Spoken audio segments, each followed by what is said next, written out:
welcome to the Speakeasy. My name is Paul Feasy, and as always, I'm joined by Nate Morgan-Locke. How are you doing? I am okay. I've just realised that I might be trying to become invisible. Just blending into the background. I'm wearing the same colour grey as both the table and the wall behind me. So people might think it's just a floating head and some disembodied hands and arms. Sorry, I'll just be a voice from now on. Just do this. It's only pointed out to me now. How foolish. Well, it's good to have you back with us, though, because you weren't here last week, were you? I was not. Were you enjoying some time off? I was. I was staying with my parents, mainly moving books, drinking tea, and listening to Radio 4. Ah, sounds good. So what you've got to do, Reach a certain age. That's it. Tea, books, Easy Radio life. 4. Well, so. Way to go, yeah. Good. Well, good to have you back. Glenn's not joining us today. He hasn't just forgotten to turn up again. He's actually away. How many times are we going to force him to relive? Exactly. Yeah. He's actually away. He's in Belfast at the moment. He's helping out with a mission week there called, is it Human Belfast? Human Belfast, yeah. As opposed to Animal Belfast. Vegetable Belfast. Extraterrestrial Belfast. That was a very strange mission week. Vegetable Belfast. Got a lot of stuff out of that. Didn't go well. Veggie Tales material though, which was good. So good for that. But he's going to be there all week. He's there with two of our interns. He's going to be speaking at a number of events through the week. So please do be praying for him and for the mission week as a whole. And hopefully next week we might give you a bit of a update on what's going on. He's not going to be here next week either. You know, he's going to go to the Republic of Ireland. Yeah, he's doing all the islands, isn't he? All of them. So he's doing all the islands. He's off next week as well. So we'll let you know how this one goes and fill you in. So today, as always, we're going to be diving into the mailbag, and then a little bit later on, Nate's going to be talking to us about a film, and it's the 1997 film, The Game. The Game. What? I lost the game. You just lost the game. The game. The game where the aim of the game is not to think about the game. People of a certain generation will know what we're talking about. All youth workers will get what we're talking about as well. Yeah, others may not quite know what's going on. Mm-hmm. But before, actually, we're going to start thinking about the COVID Spotify spat that has kicked off over the last few days. The Spatify? Spatify, as we have called it. Which I'm surprised no newspapers have jumped on that. Spotify, Spatify. Wasted it, Speak Live. Absolutely. So anyway, what we're talking about here is the Spotify-hosted podcast, The Joe Rogan Experience, which has almost 200 million downloads a week, was criticised by musician Neil Young for helping to spread COVID misinformation. Young accused Spotify of, and I quote, spreading fake information about vaccines, potentially causing death to those who believe the disinformation being spread by them. In another statement, he called the music streaming giant the home of life-threatening COVID misinformation, adding, lies being sold for money. And following on from that, singer-songwriter and friend of Young, Joni Mitchell, also weighed in, saying, irresponsible people are spreading lies that are costing people their lives. Although she didn't explicitly mention Rogan himself, but she did include a link to an open letter signed by a group of scientists and medical professionals which criticised Spotify for hosting the Joe Rogan Experience. And as a result of that, both artists have... I was going to say they've requested to have their music pulled. I think it has been pulled from Spotify now. So if you want to listen to Neil Young or Joni Mitchell, you cannot go to Spotify for that anymore. No. Elsewhere. Yeah. So what do we think about all this then?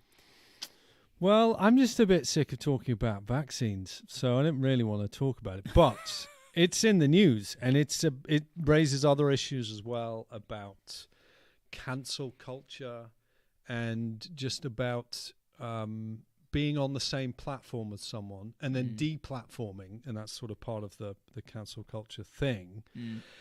And I suppose the reason why it's such a big deal, or the reason why it came to a head, was not because Neil Young and Joni Mitchell made their decision quietly and just moved off. It's because Neil Young offered Spotify an ultimatum. Yeah. He said you can have Neil Young or Joe Rogan. You can't have both.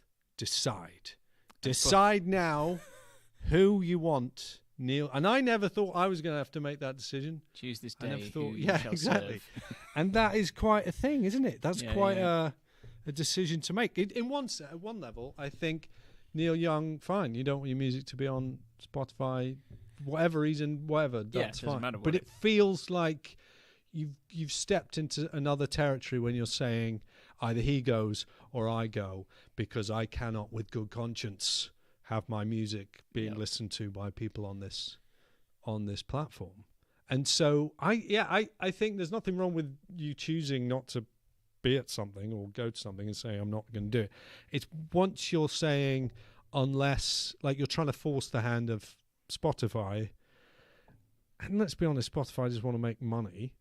Yep. So they're looking at the download numbers and just saying, well, yeah, Joe Rogan gets how many? I think so. Yeah, 200 million. Nearly A as week. many as the SpeakEasy. Almost I mean, as many he's as that. just, Yeah, you yeah.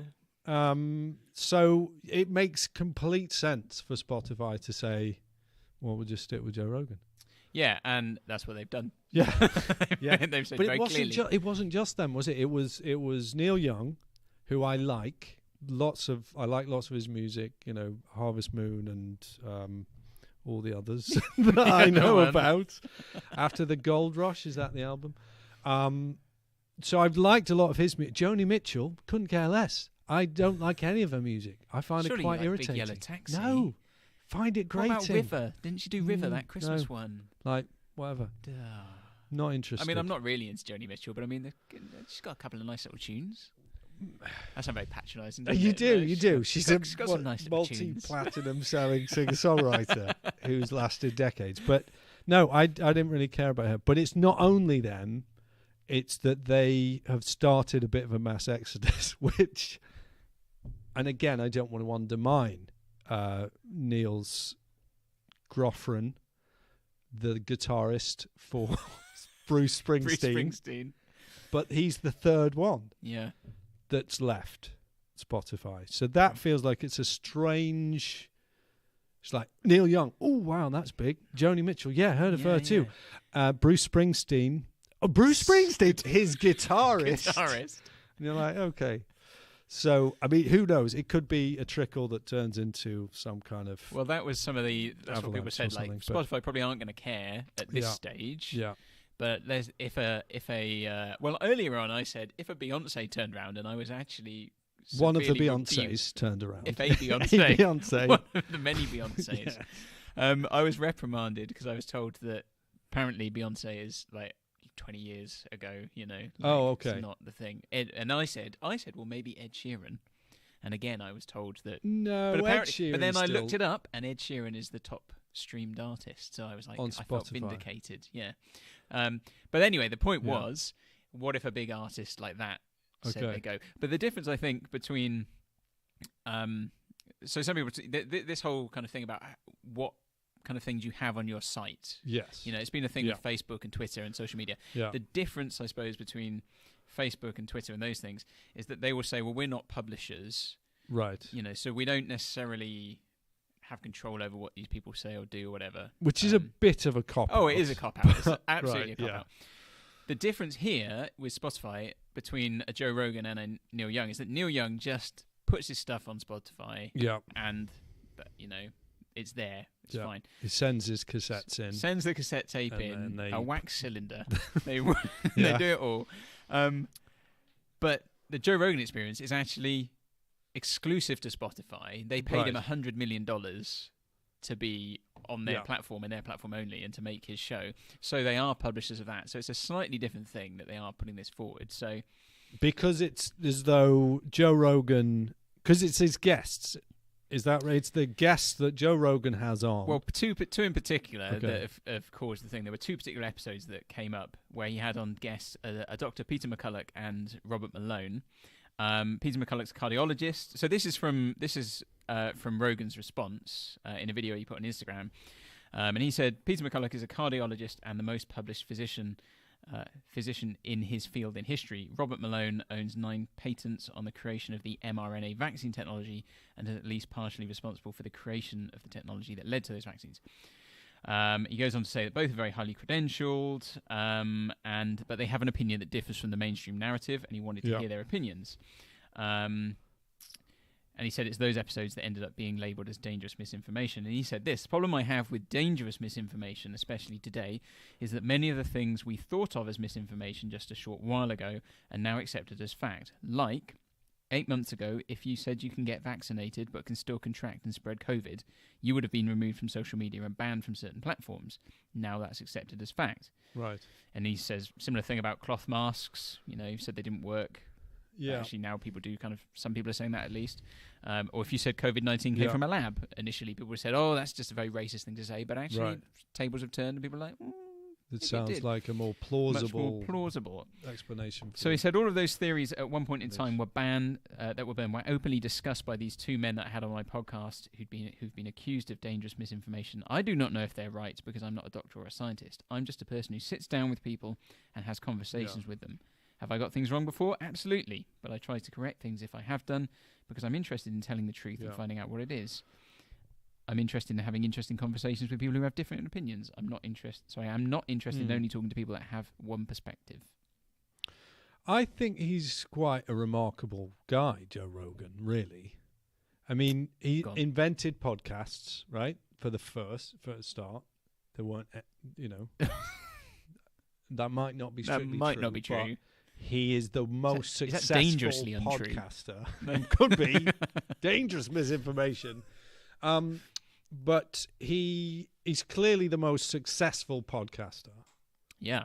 In a reasonably competitive market, let's say. Yeah. And part of the reason why he, I think, gets people upset is because he's not only a podcaster, he's also a color commentator for the Ultimate Fighting Championship. Okay, yep.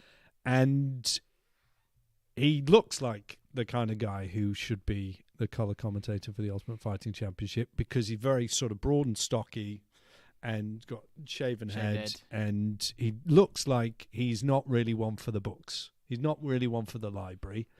And he looks more like this guy is just going to not know anything. But I've been impressed whenever I've watched his podcast, which I don't do, or listen to his podcast, which I don't do too regularly, but where he is interviewing people who are incredibly bookish and, professors and, people like Jordan Peterson and people who clearly are not going to be color commentators for the Ultimate Fighting Championship. He sticks with them for 4 hours of conversation. He is able to ask significantly insightful questions that allow those people to feel like they are in a place where they can go as deep as they need to go.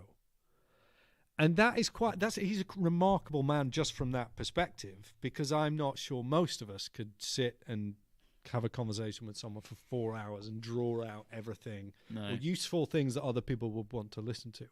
So that, in that sense, he's quite remarkable. Well, that's also amazing, isn't it, in today's context where we can barely watch a video that's beyond 5 minutes. Yeah. That people will want to listen to 4 hours of material. That's quite something. And it's certainly to his credit that he can engage on a variety of topics for that length of time and has built up an audience doing that, because it's not like he's doing a lot of the talking, let's be honest. Like it's a back and forth to a degree, but he lets people talk on his show, and that's part of the reason why I think people enjoy listening to it. So he's an intriguing kind of character in that regard. And I suppose for Spotify to say, well, we're going to pay him because he's going to bring in this great audience, and he's saying, well, I'm just bringing on the guests that I want to listen to. So there's sort of 2 steps removed from, what was actually said on the podcast. And I think, again, Neil Young's position on it, the Neil Young ultimatum, he basically ended up trashing Spotify's quality of sound output at some stage. So said, 95% of the sound is lost, it's all rubbish. You sort of think, well, which is it? Are you upset because you're taking a principled stand against COVID misinformation? Or is it that Spotify is actually rubbish and we should all use different streaming platforms because you can't listen to your music properly on it? And once you start adding extra things, your argument is actually, you're losing diminished power in your argument. So from that point of view, I think Neil Young is going to come... Well, Neville, he's come out well from this, right? we're talking about Neil Young. And no one was talking about Neil Young last week. No one was, or Joni Mitchell. Or Joni Mitchell in particular. Or Bruce Springsteen's guitarist. Yeah, Neil. But they're all being talked about now. And it may be in 6 months' time, talking about them is no longer allowed. So do it now.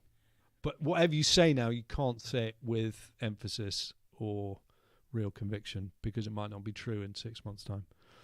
Which I think is what Joe Rogan's argument is. There, yeah. Which is a good argument. It's a good argument to say, if you say these things, if you said these things then, it would have been classified as misinformation, because COVID's unfolding, right? The things that people are saying, we're going to go with this, it would be nice if they were prefaced with, at the moment, we think this is the situation. Instead of just this desperate, like, it's definitely this. It's like, and once you if you start to censor that other side as well, then and just say, no, you can't have that. Yeah. Immediately, it just makes people kind of fortify their positions. Exactly. Doesn't make anyone open to hearing. Yeah. Oh, maybe that is. And again, that's part of the thing of the major challenge in public health in something like a pandemic has obviously been the messaging. How do you convey the message in a clear way, but also in a way that doesn't alienate anyone who doesn't already want to believe that that's true? And how do you continue to move that forward and have messaging that allows you to look after the health of the public, which is obviously what's involved. And once you've got to a situation where Neil Young, who was rocking in the free world, man, and he has to say, me or Joe Rogan, you must decide. I just wonder if other artists had done that, what would have happened, Yeah. Like the Venga Boys. If they'd said, you must choose, Spotify, it's us or Rogan. You can't have both. I wonder what Spotify would have done then, Paul Feasy. What would they have We done still may see those days. In the days dark to come. days. Dark days they ahead. would be. Very dark days ahead. Be sad. Well, let us know what you think about all this down in the comments. And if you have any thoughts on it, we'll come back to those in a moment. SpeakEasy. Nice. So, a few weeks ago, we talked about some things. Oh, no, I'm giving away too much already. I'm giving away too much. Something happened this week, I should say. Something happened this week. Yeah. In the world of sport. That's a momentous right. occasion that That's we right. want to draw your attention to. And so if you're not familiar with what's been going on this week, here's what happened this week in the world of sport.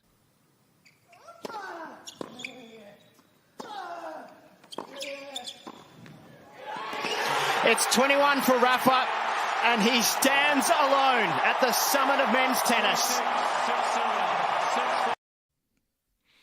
So there is, what's his name again? I've forgotten his name. Rafa Nadal. At the summit, as they said. Standing at the summit alone.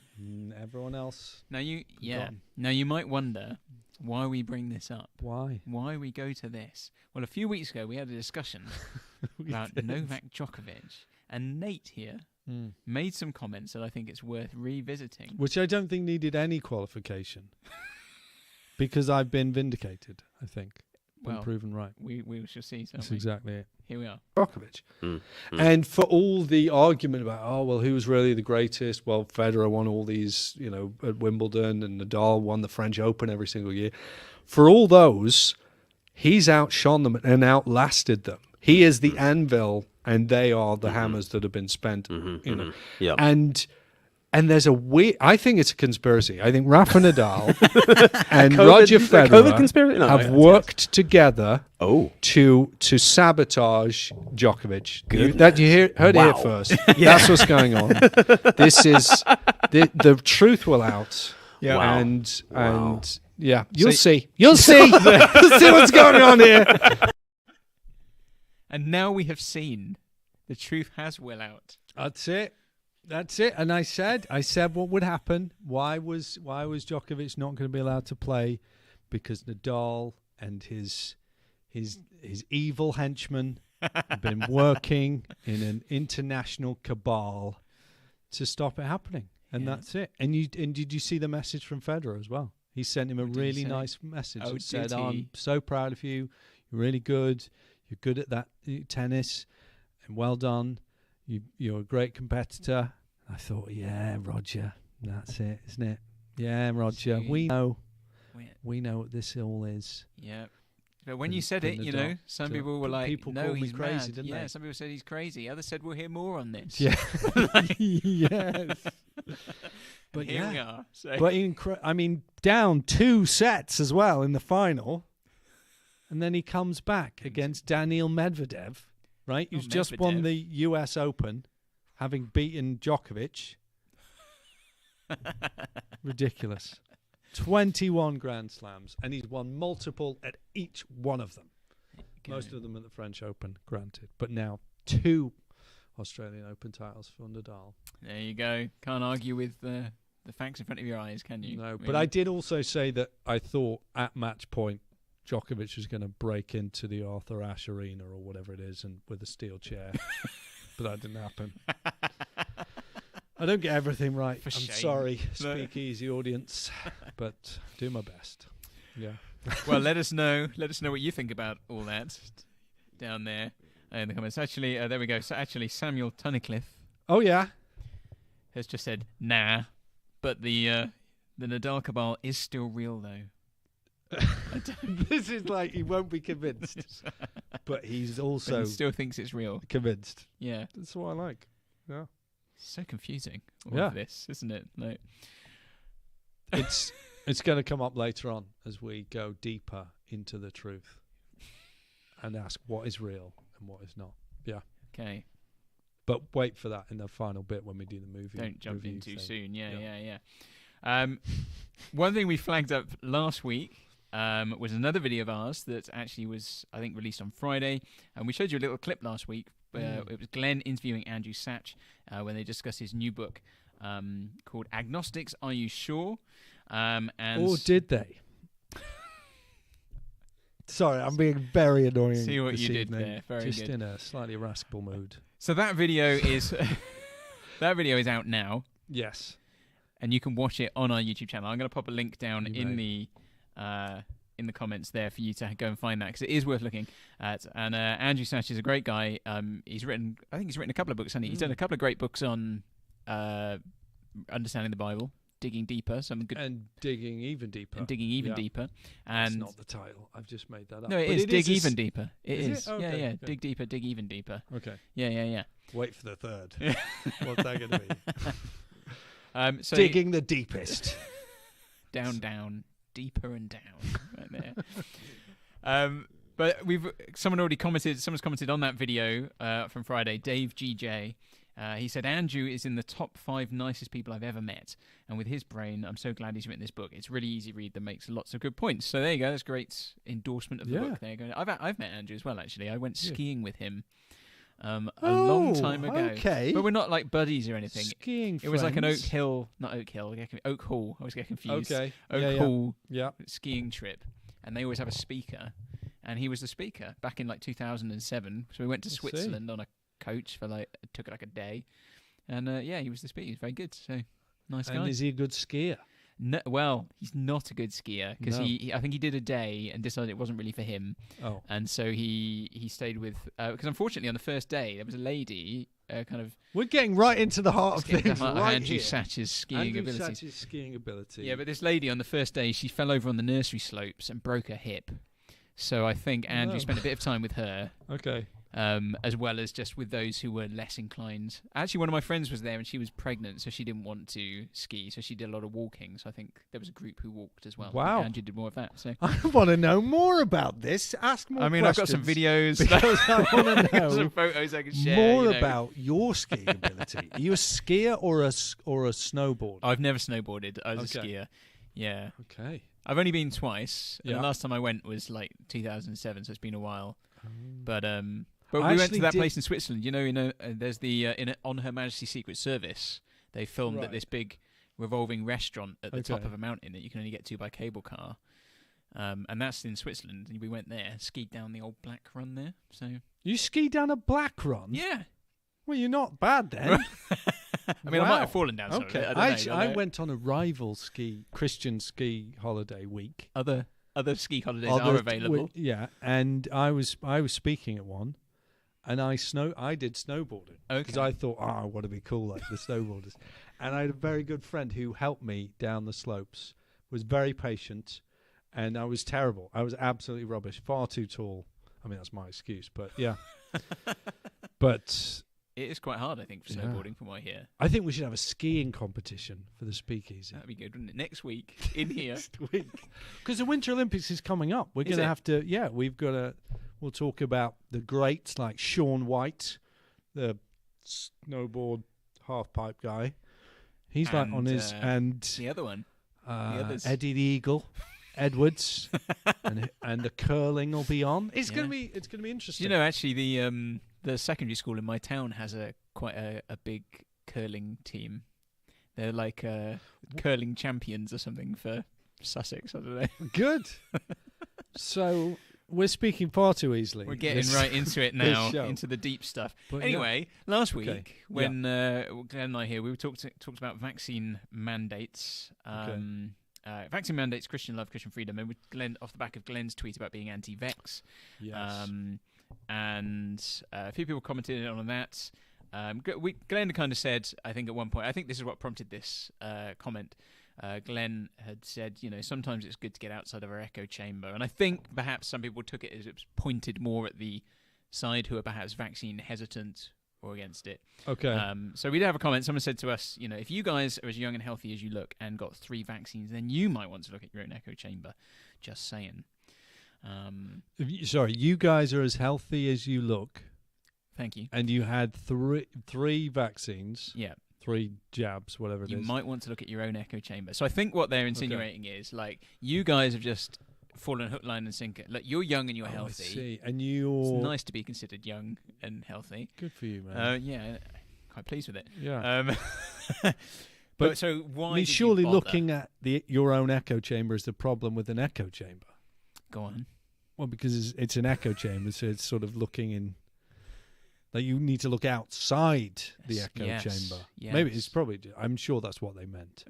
Maybe so. But, maybe so. yeah. But so it was obviously there were some other comments as well. I think obviously the whole thing was about our position should be anti-vex, vexatious. I think some people instantly decided what side they were on. Okay. And got quite vexed. Okay. In the comment section. So, maybe watch it again. And I don't think take we Glenn's can ask point. anyone to do that again, can we? But we did have a comment on last week's video, which was actually, I think this might be the nicest comment we've ever had on anything. This from Pia. I'm intrigued. And she said, she addressed it to me, but really it's to all of us. Okay. She said, Paul, you've been asking for feedback on the podcast. I'm a long-time listener, if a few years is a long time. I absolutely love the show. It's my number 1 favourite podcast, even beating out my favourite author's podcast, Tim Keller. In your face, Keller. Has Tim Keller got a podcast? I don't know. No. He does a bit of tweeting, doesn't he? Okay. I don't know about it. Yeah. Anyway, he says, Pia says, I honestly feel like I'm sitting down with 3 friends, Paul, Glenn, and now Nate as well. Here are all the things I love about the podcast. This sounds very like, it's like, aren't we great? It's not like that, but anyway. Yeah. She said, I love your camaraderie. Great. I love that you talk about current events, even ones involving England. She says, I live in Prescott, Arizona. You help me think about current events from a Christian mindset, which is challenging me. You make me laugh. Good medicine indeed. I'm not much of a movie buff, but I still enjoy the movie segment as it models critical thinking for me and again makes me laugh. I honestly think you all could spend a podcast talking about cooking spaghetti and I would enjoy it. So watch out for that one next week. Spaghetti coming next. Just say one difficulty I sometimes have is with the accents of guests with British and Australian accents other than your own. So we're okay. It's everyone else that's a problem, basically. I've always thought that. Yeah. On another note, I've thought about applying to the Foundry, but I don't suppose you would have much use for a 62-year-old woman who doesn't have any creative art skills. But perhaps you could use a mum around the place for a while to keep it clean, make sure you eat healthy food, and get your rest. God bless. Oh, and I was like, what a lovely comment. Like, that is nice. And actually, it doesn't matter if you're 62. There's no age limit on the Foundry. There isn't an There is no age limit. I mean, if you've not got any creative skills, that may be. I don't know that I believe her. That Well, she's maybe got she no is creative. I think she's. Everyone's creative in some way, aren't they? Well, at some level, they have to be. Yeah. Because we're made in the image of the Creator. There you go. Well, Pia, if you are ever discuss here, that. if you are ever over, you leave Prescott, Arizona, and come to the UK. Make it down to Eastbourne, and you can come down. We'll make you a cup of tea, and give you some nice, healthy food. You don't have to do it for us, but we'd love to see you. So, yes, great. Let's dive into the chat. Let's see. Has anyone been saying anything about what we've talked about today? Yeah, actually. There's comments about skiing, spaghetti. No. So, going back to Neil Young, so Wendy Lomont chipped in. Wendy, good old Wendy says, it's always baffling to see an artist champion censorship. And then she went on to say, none of these artists protested R. Kelly on Spotify, who was found guilty of sex trafficking and sex with minors. And that's interesting, isn't it? I mean, it is an odd one, isn't it? Why do you choose the battles you choose? And, I mean, I know everyone sort of says, oh, this is whataboutery as soon as you bring up any other sort of topic. There is the challenge if your aim is the preservation of your own purity and integrity, then you kind of set yourself up for, but hold on, didn't you also do this? Sure. Which doesn't make you wrong on the thing you're talking about, but it just means, you've stepped into a conversation, stepped into the firing line. And as Wendy says, what level? I suppose, like as you were saying, Spotify have paid Joe Rogan, inventor of the podcast.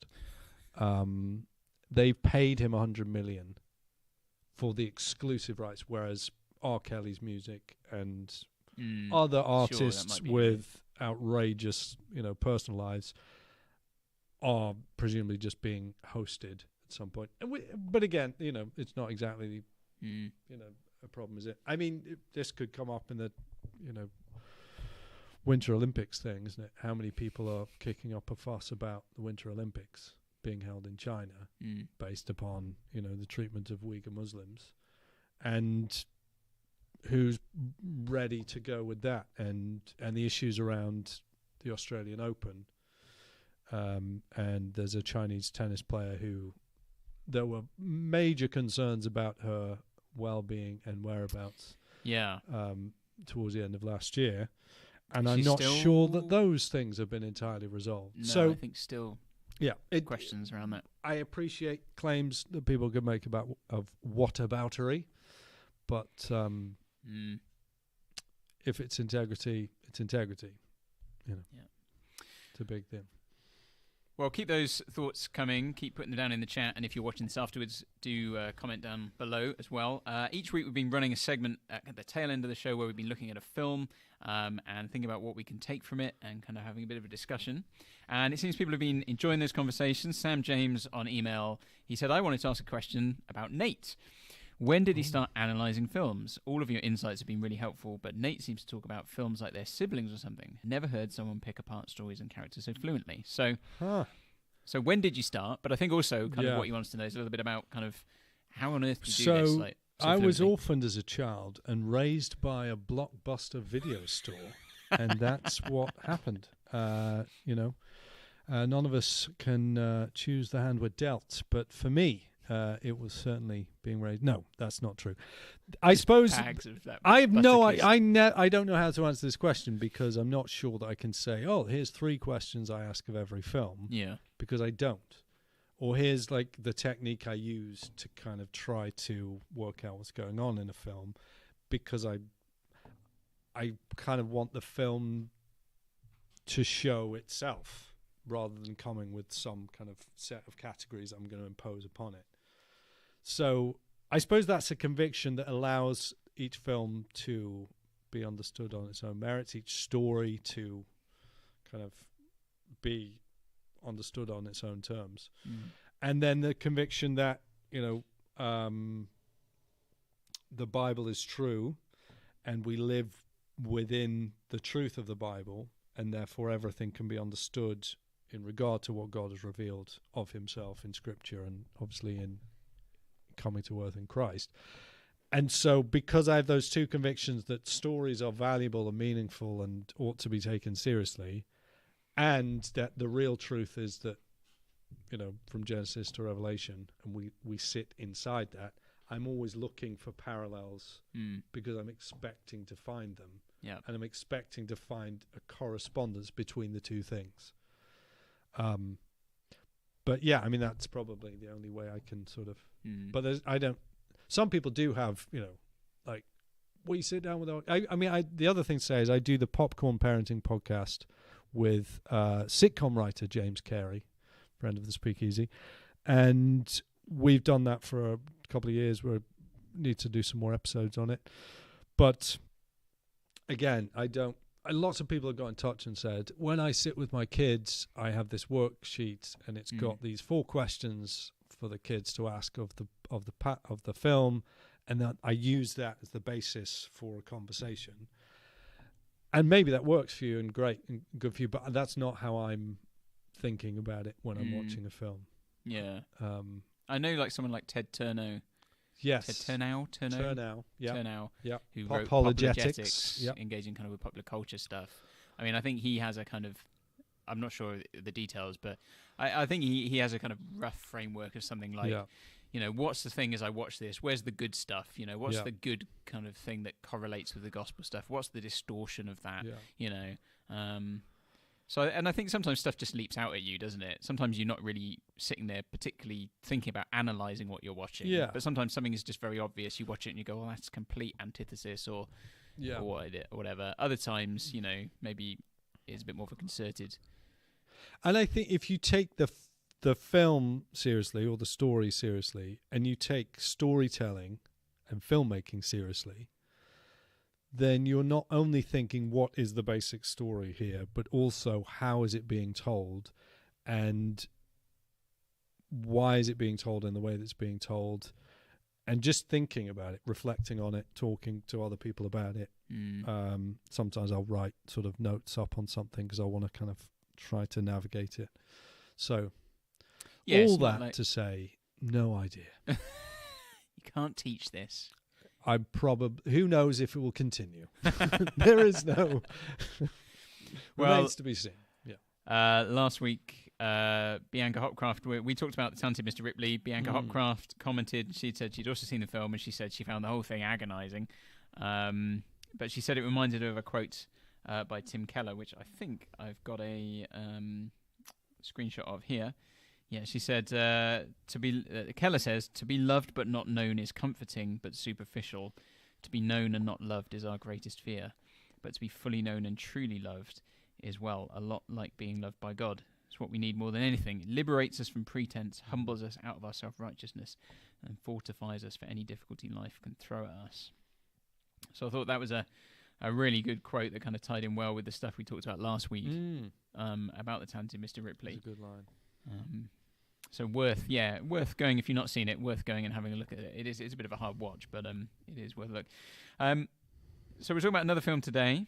That's right. I think we've already said it is a film called The Game. The Game from 1997. Tell us a bit about this film. I've not seen the film. You've not, and you refuse to tell me. I won't tell you the ending, and I'm intrigued. So I'm not going to give the ending away. No, but it does involve a few kind of plot points that will be a bit redundant if you have seen the film. If you haven't seen the film, they will sort of spoil that storytelling experience for you. So if you do not want to know the results, look away now, go and watch the film, find it somewhere, and then return to the Speakeasy video or the podcast when you're suitably prepared to hear some analysis of it.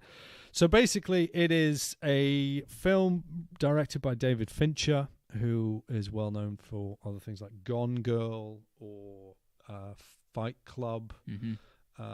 So it's thrillers that he's really good at, and really drawing out a story and pulling you in as an audience and shaking you about and leaving you sort of feeling a bit kind of exhausted by the end of it.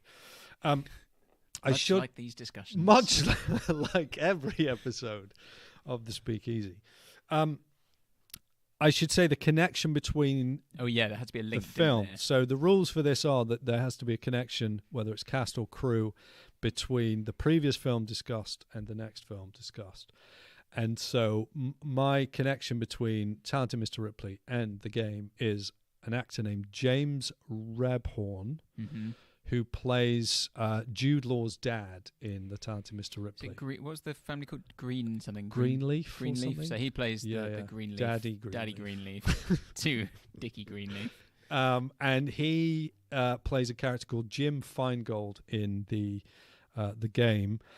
And so that's the connection. The other point for picking these films is they all have to be over 10 years old. Yep. Now, the film is about a character named Nicholas Van Orton, played by Michael Douglas, brilliant thriller actor. And he is a very, very wealthy man. He's an investment banker. He lives in a great big mansion in just outside San Francisco. He drives a great car. He wears the best suits. He's got this penthouse sort of office in the center of town. And it is his 48th birthday. And he goes to meet his brother, who is called Conrad Van Outen. He goes to meet him for lunch and at this posh restaurant. And the question is asked by Conrad, what do you get for the man who has everything?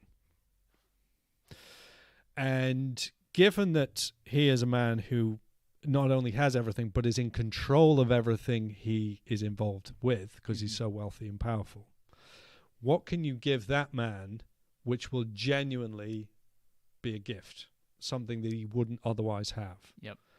And so he gives him this birthday card with a little business card in it. It says CRS, and it's something recreation services. And it's an invitation to play a game. And so, but the key thing with this is that no one reveals any of the information about what the kind of game it is at any point. So the film begins with Nicholas Van Outen wondering, what is this thing? And he's like, will you just explain what's going on? And eventually he overhears some guys at the country club talking about it, and sits down and says, what is this thing? What is, like, you've talked about it, just tell me what it is. And he says, John 9:25. And Nicholas Van Outen's like, what do you mean? I have not been to the Sunday school for a long time. He says, once I was blind, but now I see. He stands up and walks off. And you're like, but go on, what does that mean? And so there's this very strange situation at the start of the film when nothing's really being revealed, but it's enough to make Nicholas Van Outen really intrigued and want to know more. Eventually, Spot's assigned for this organization in this office building, goes up to the 14th floor to find out about them, and that's where he meets James Rebhorn, who is the connection between this and Talented Mr. Ripley. Anyway, he then has to do a full day of psychometric tests and questionnaires and medical things and all this sort of stuff. So they get masses and masses of information about him. And therefore, they're going to be able to give him a tailored experience, which is a game purposefully worked out just for him, given who he is and his situation. Now, bear in mind, he's a control freak. He's sovereign over all he surveys. He is wealthy, can pay for anything he needs. It's all under his control. And this game basically puts him in a complete point of vulnerability. He doesn't know what's going on. He doesn't know what's going to happen next. He doesn't know what he can trust. He doesn't know anything. Yep. And so the wonderful thing about the film, and I think the reason why it's such a compelling story, is that you are watching him try to find out something else. What can I trust? What can I rely on? And it got me thinking, why is that so compelling to not be told the answer to your question? And it felt like a kind of gnostic evangelism, where rather than starting out with, Jesus is Lord, repent and believe the good news. Like, it's not like, here's as much as we can tell you. It's like, here's a tiny little bit that will make you intrigued and want to know more. It's a teaser. And it is interesting, particularly for people who are used to having everything laid out before them. They are masters of all that they survey. Not knowing things becomes really like, well, hold on, what's going on there? And the intentional withholding of information from him is the very thing that draws him in more than ever, and then ultimately breaks him. Mm-hmm. That's what the film's about, breaking this person and turning him into something else. So, yeah, it's a great film. I think it raises massive questions about the nature of sovereignty and what you can control and what you can trust, and how you can draw someone in with a little bit of information. I don't think we should do a gnostic evangelism I was approach. Say, so right? are we saying we think this is a good way to do things? Like, but storytelling-wise, that's what you have to do. If you're telling a story, you don't give everyone all the information at the beginning of the story and then say, and here's the story. I mean, you can, but that feels like it's more like a fable then. Like, I'm going to tell you a story that teaches you this. You sometimes get a story that says, this is the story, at the beginning, this is the story of how I died, or something like that. Is that or like the freeze frame, and they're like, you're probably wondering how I got here. Yeah. The whole thing told in flashback. I mean, you can do that. It's a plot. It's a storytelling device, and it can be really helpful. But there is something that about the telling of a story that demands that you want to know what happens next, and that you're more interested and more invested in the story by not knowing certain things until a certain point. And that's what will keep you going, because if it's told well, you will care what happens next. You will want a certain result to be what happens rather than something else. So I think from that point of view, I don't think it's David Finch's best film, but it was one I could get to from Times of Mr. Ripley, so I thought I'd take the chance. We go for it. Yeah. Well, I mean, we said earlier, didn't we, that we maybe don't think that's a great idea for evangelism. No. Let's just we've got the secret knowledge. Yes. And we'll tease it out to you. But one day you might know. But yeah, that is very similar to how something like a Scientologist might. Yeah. Scientology might work, isn't it? That there is this knowledge, there is the next station up, and you have to do something until you get there. And, so you can see how it does entice people in. Yeah. In that way, but well, hopefully I'll get a chance to check it out, because when you were telling me about the the film earlier, I was like, oh, it does sound quite good. I think it really is good. And the end, I mean, I watched it with Pete, and just he was in like physically uncomfortable at the end of the film, because he was like, what did that just do to me? So it was, I think it's, in terms of a great sort of ending. Yeah. Just, really good. Really okay, good. well, maybe check it out. I think Wendy Lomont, she said a great movie. I presume she was talking about this one and not Talented Mr. Ripley. Okay. So clearly, I think Wendy's seen it. I don't know if anyone else has, but do go and check it out. Hopefully, we'll do another film next week. Yes. But we kind of said earlier, as we think about this, that we've been round one. So Nate's had an extra one. Yeah. And we wondered whether next week maybe you guys could choose the film.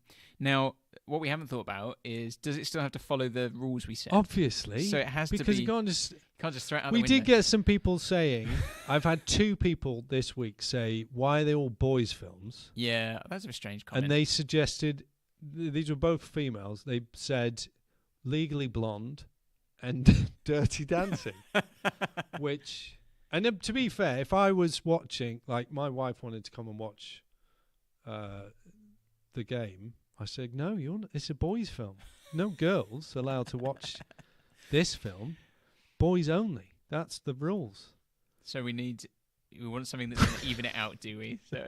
No, we don't. But we do want the rule. The rules of the game are that it has to have a link with this film somehow. But it can't be James Douglas Rebhorn. Film. It can't be James Rebhorn because we've just done him. Can't jump the same twice. So it could be another Michael Douglas film. Could be another David Finch film, or anyone you can find in the cast list. Sean Penn. Sean Penn has to be over 10 years old though. It's got to be over 10 years old. Yeah.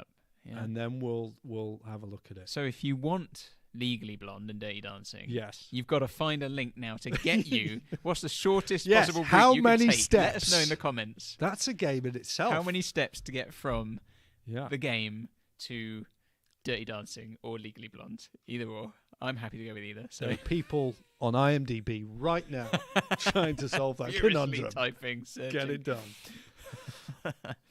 Cool. Well, guys, we hope you've enjoyed tonight's Speakeasy. As always, we rely on you guys to keep us going. So please do think about giving towards the work of Speak Life. You can do that by heading to speaklife.org.uk/give.